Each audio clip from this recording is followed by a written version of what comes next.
Hi guys, so today I'm going to be reviewing the movie Avengers End Game. I saw it last night because it came out yesterday in Australia, and it was, to say the least, bloody amazing. In this review I'll be breaking down the plot of Avengers End Game and also reviewing it, but I will also discuss whether the most popular fan theories were confirmed or not confirmed in the movie. I will also point out favourite parts and parts that I felt like were bad or that I felt like they had missed opportunities in the movie. Let's begin. So the movie begins with the opening scene involving Hawkeye and his family just before they disappear. It's the perfect opening up for the movie because you know this is going to happen and it hits you hard emotionally, especially the way they do it, the way they do this scene. Like, from the trailer it was expected that Hawkeye's family would all disappear because he goes around on a killing spree. However, the way they did it was unexpected. He's having a lunch with his family and he turns around and his daughter's disappeared, and he turns back around and his family's disappeared, but he doesn't see them turning to dust, which is just even more emotional about it because you know he's going to be torn up and just eating himself more over it until he goes out and realizes with other people who have lost ones what exactly happened. So he has to learn from other people what happened, which would be even more devastating and makes it more understandable and makes viewers more sympathetic for the killing spree he goes on later in the movie. Now we cut to the scene where we have Nebula and Tony stuck on the spaceship together, and you see them bonding and Tony becoming like a new father figure for Nebula.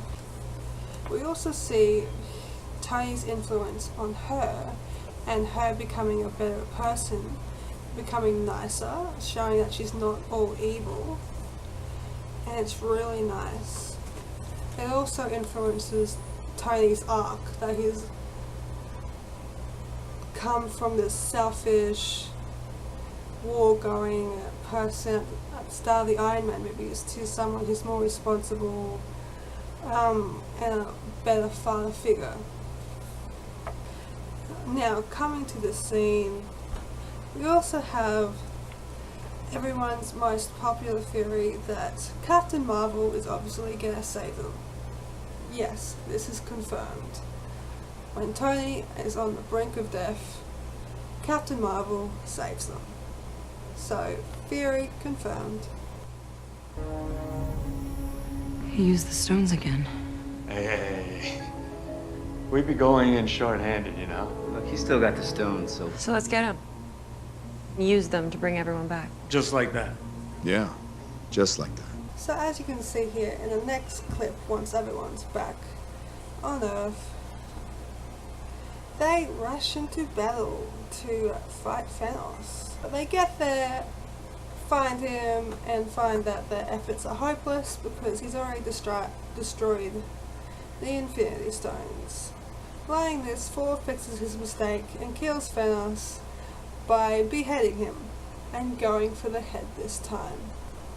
However, it doesn't give him any sense of completeness or joy or rightfulness, which just gives the audience a sense of hopelessness, I guess, that the movie's gonna be pretty much hopeless for the rest of the movie, and it's gonna be boring because they've already killed Thanos. And this sense of hopelessness is further increased because next is a 5-year gap. Now, in regards to this scene, a popular fan theory was that they'd fight Thanos at the start of the movie, get defeated, but only have to come back stronger later in the movie, but spend most of the movie planning on how they're going to defeat him. Which, this theory was not confirmed because they killed Thanos at the start of the movie. But even though they killed Thanos, you still have the feeling of hopelessness because there's nothing they can do. So after the 5-year gap, there's a little bit about Black Widow and Cap and how they're coping with it. And then after those scenes, you have a scene on the van with the time machine being reactivated by a rat, and Scott Lang being released from the quantum realm. He's very confused and asks other people about what happened because he doesn't know there's been a 5-year gap, and this boy just stares at him and wipes a tear away, I think. And then he finds out that people had vanished, and he goes to his daughter and finds out she's 5 years older. And yeah, then of course Ant-Man, or Scott Lang, comes to the Avengers and tells them about his time travel theory for use of manipulation of the quantum realm. This was a big fan theory and it was obviously confirmed. Of course, for this theory to work, they obviously need Tony Stark. Then it cuts to a scene of Tony looking around for somebody who happens to be his daughter, Morgan Stark. Morgan is played by this little girl on the right. She is so beautiful. On seeing that Tony has had a daughter, it is obvious to the audience that he's most likely going to die because he's completed his arc, pretty much. He's pretty much almost completed, so he's gonna die. When the gang come and seek him out, he tells them that he can't do it because, well, one, the quantum realm is unpredictable and there's no way you can control it. So they go seek out somebody else.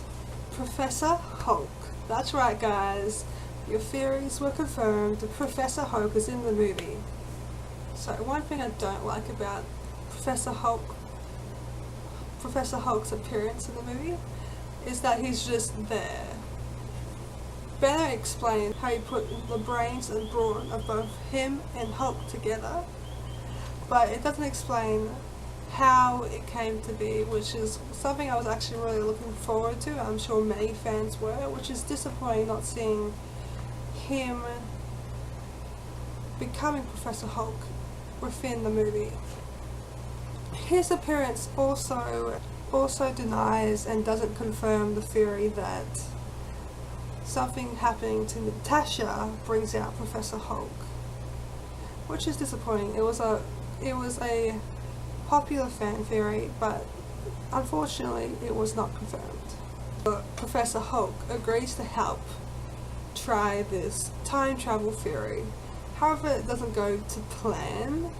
They test Scott Lang and it goes terribly wrong.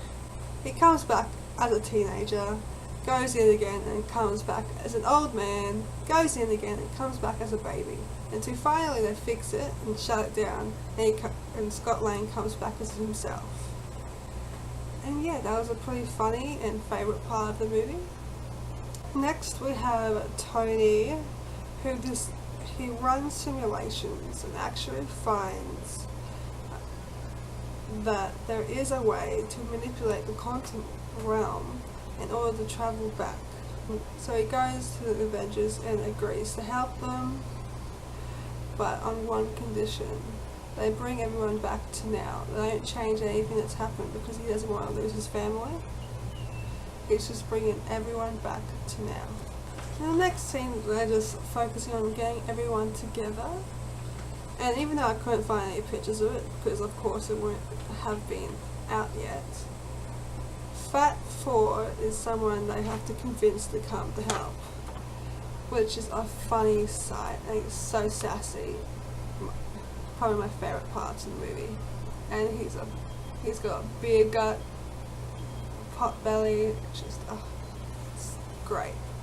They all come together and they plan on, since they only have limited Pym particles, which is Pym's formula to shrink down and go into the common realm, they can only make one round trip each. So they devise a plan to go to different time periods to get all of the Infinity Stones. Yeah, Ant-Man and Tony go back to New York along with Banner and Captain America. Ant-Man and Tony are paired together to retrieve the Tesseract to get the Power Stone. Banner, or Professor Hulk, is in charge of retrieving the Time Stone, and Captain has to retrieve the Mind Stone. Rocket and Thor go back to the time before Thor's mum dies, just that day, to get the ether from Jane, which obviously has the Reality Stone. Nebula and War Machine go to Morag to get the Space Stone. And then Black Widow and Hawkeye are paired together to get the Soul Stone. When they go to New York back in the Avengers 1 time, they all split up to go for their separate Infinity Stones. My favourite part of this scene is Professor Hulk trying to act like the Hulk and has to smash stuff, which he does unenthusiastically, just by going rah and throwing stuff. Then Cap goes by himself to retrieve the Mind Stone. He has to intercept it from S.H.I.E.L.D., who takes it off the hands, who is actually Hydra in disguise. To do so, he simply leans over in the elevator with them and says, "Hail Hydra," which is pretty funny, and they just let him have it. He walks out. But then he runs into his past self, and they have a pretty cool fight. And the current Cap is kind of losing because he's kind of weak now. And yeah. The only way he gets out of it is by saying Bucky's alive, which distracts the past Cap and enables current Cap to knock him out. However, Tony Stark's and Ant-Man's efforts to get the Tesseract fail, which leaves Captain America and Tony to go back even further in time to get the Tesseract. Next we have Fat Thor and Rocket, just picture Thor fat, which is hilarious, trying to get the ether. Yeah, it doesn't really work out because for some reason Thor's became kind of a wuss bag, which after so much he's been through, I don't understand why now he would break into this kind of self-loathing character, but he does, and yeah. So he kind of jeopardizes the mission and Rocket has to do it alone. But Thor runs into his mother, who, since she was raised by witches, realizes Thor is from the future because he seems different, and also because he's fat. And yeah, one thing I don't like about this scene is that the inconsistency in Thor's mother's character. She doesn't seem as stern as she was, in my opinion anyway. Next, of course, we have Nebula and War Machine going after the Space Stone. And another favourite scene is Nebula knocking out Quill in order to do so. It was good comedy. A climatic thing that happens in this scene is before Nebula can go back, her past self is hacked into to find where Nebula currently is, because Thanos has catched on to what's happening, and this causes the past Nebula to replace the present Nebula in disguise, and the past Nebula ends up going back to the future, which leads to the war later on in the movie. Because Tony fails to get the Tesseract in New York, Captain America and Tony have to go back to the time where there was underground development, you know, where Captain America was turned into Captain America, yeah, there. So they go back there, and Captain America goes to find the pin particles so they can go back, and Tony goes to retrieve the Tesseract, but runs into his father. Tony and his father Howard have a good old conversation, and Tony learns that Howard's wife is pregnant and due soon, and they talk about that and raising children, and Tony has to give his father parenting advice, which makes Tony realize that even though his father was a great father figure for him, he still had his doubts, which relieves Tony in a way, I guess, and also completes Tony's arc and the completion of his character, which further influences that he's gonna die at the end of the movie. Also, Captain America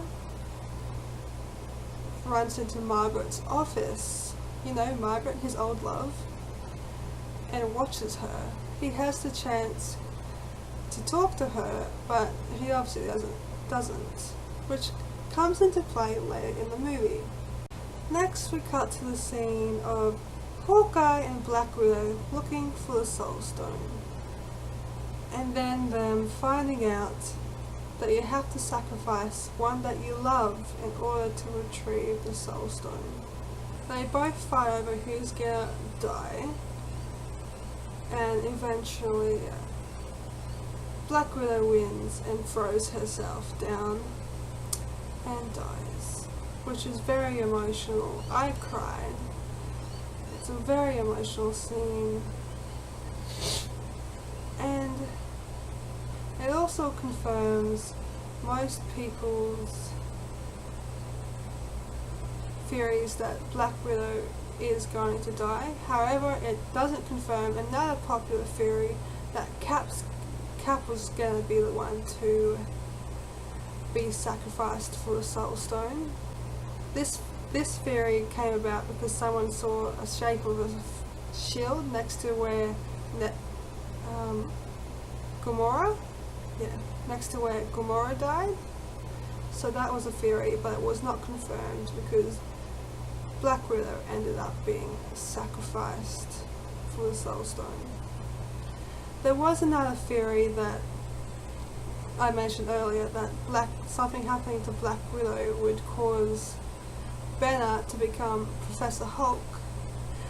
This theory is not confirmed, however, Black Widow's death does influence a seriousness and anger and sternness in Professor Hulk in the next scene of the movie. They then all go back with the Infinity Stones, with also Nebula in disguise, which I don't notice. And another popular fan theory is confirmed, that Banner, or Hulk, or Professor Hulk, uses the Infinity Gauntlet to bring everyone back. Which he does, guys. However, in doing so, it also disconfirms and eliminates another fan theory, that Gamora is still in the Soul Stone and could be brought back. This theory is not confirmed, as Banner tried to bring back Nat, but it didn't work because she actually died, which means Gamora is actually dead too. After this happens, Nebula lets in Thanos through the time machine, and he blows up the Avengers building, and yeah. And they all have to escape the rubble. And then Iron Man, Thor, and Captain America take on Thanos, even though they know it's mostly a trap or distraction. This is confirmed, however, when Thanos' full armies come in to attack him, which just brings a sense of complete loss, and nothing can be done at this time. But then, in comes Doctor Strange, which is probably one of the best parts of the movie, and he just portals all their armies in, and it's so wicked and so cool. It's great. So they have a full-on army war, and it's fantastic. So Thor, Cap, and Iron Man fight Thanos again, and guess what, guys? Captain can use Thor's hammer because he has become worthy. In the words of Thor, I knew you were worthy. Yeah, and he can control lightning through Thor's hammer, and that was a really cool and awesome part of the movie. Now, a reason for why I believe, well actually my boyfriend pointed this out, a reason for why he believes Captain America has become worthy is because he decided not to disturb Margaret when we went back in time, which is something he's been eating away at his soul for ages, but he's finally at peace, which makes him worthy. Also during their fight, Thanos ends up having Thor's axe against his chest. He obviously gets out of it with the help of Cap and Iron Man. However, I feel like it was a missed opportunity in the movie for Thor to redeem himself and say, you should have gone for the head. But it never happened. It was fast paced though, but I feel like that would have been great to have it in there. Next, in order for them to keep the Infinity Stones away from Thanos, they do like a relay race with the Infinity Gauntlet that Tony made to get it to Ant-Man so he can go in the quantum realm and return it to where they belong. However, this fails because Thanos tells his ships to start blasting them, and Thanos almost gets the gauntlet because of this and destroys the machine, the quantum machine. And then Captain Marvel comes in and tries to stop Thanos from using the gauntlet. However, it fails because she gets too cocky and he overpowers her. This is the time when Doctor Strange turns to Iron Man and indicates with one finger, indicating that they only have one chance of survival. And as he's looking at Tony, it confirms everyone's theory that he is the one responsible for if they live or die. And also confirms that Tony has to die in order to save the future. So, tricking Thanos, Tony steals the Infinity Stones and puts them in his Iron Man suit's hand and clicks. He vanishes Thanos' entire army and Thanos himself. In doing so, Tony dies, which is extremely sad, and lots of tears were shed.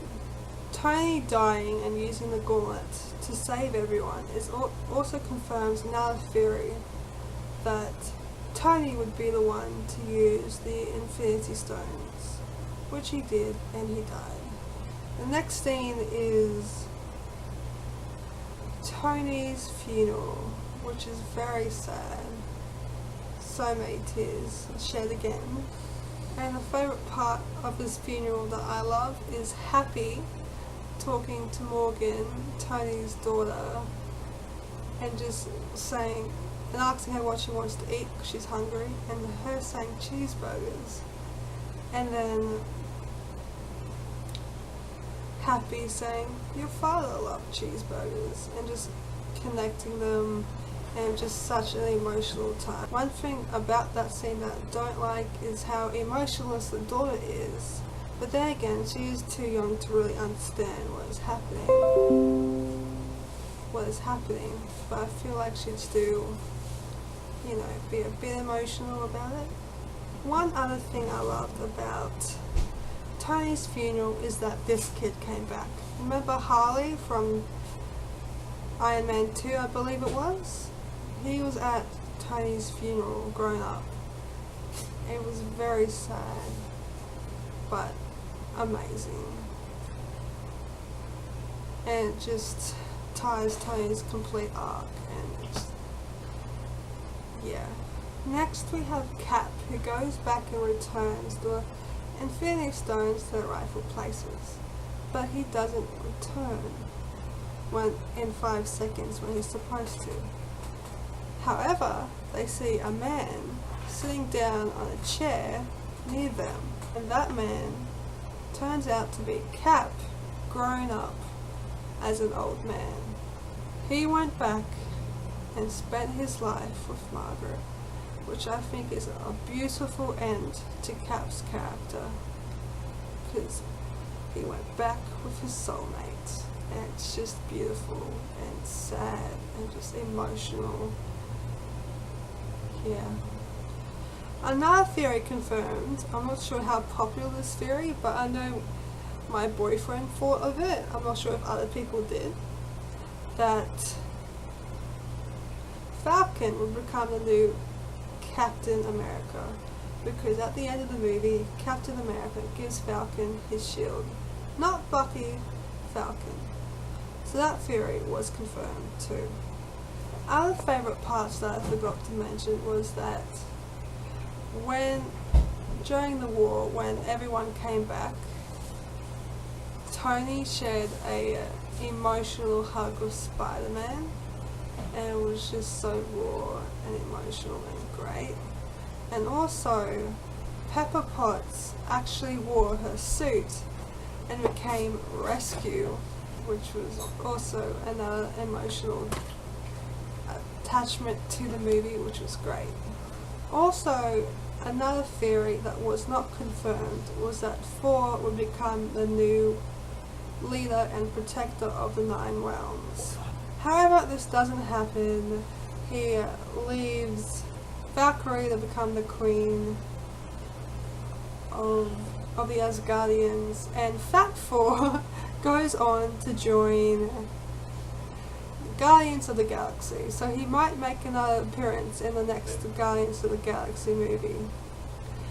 Another funny and good scene in the movie is when he joins the Guardians of the Galaxy. There's a little funny rivalry between Quill and Thor about who's in charge. The others of the group begin making jokes about, why don't you sort it out now and have a fight over it, and Thor says, no, we don't need to do that, we all know who's in charge here. And Quill doubtfully says, me? And Thor says, of course you are, in a condescending way, which obviously means he thinks he's in charge, or Quill thinks he's in charge. So Thor is still in their group for the next Galaxy of the Guardians movie. I reckon it would be... Galaxy of the Guardians. Sorry, Guardians of the Galaxy movie, I reckon it'll be really funny and great to watch.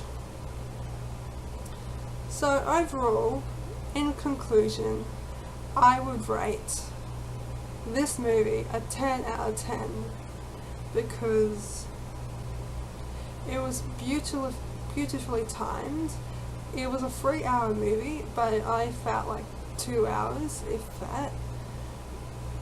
Timing and pacing of the movie was great. You never felt bored because there's always something happening or something to look forward to. It was not congested.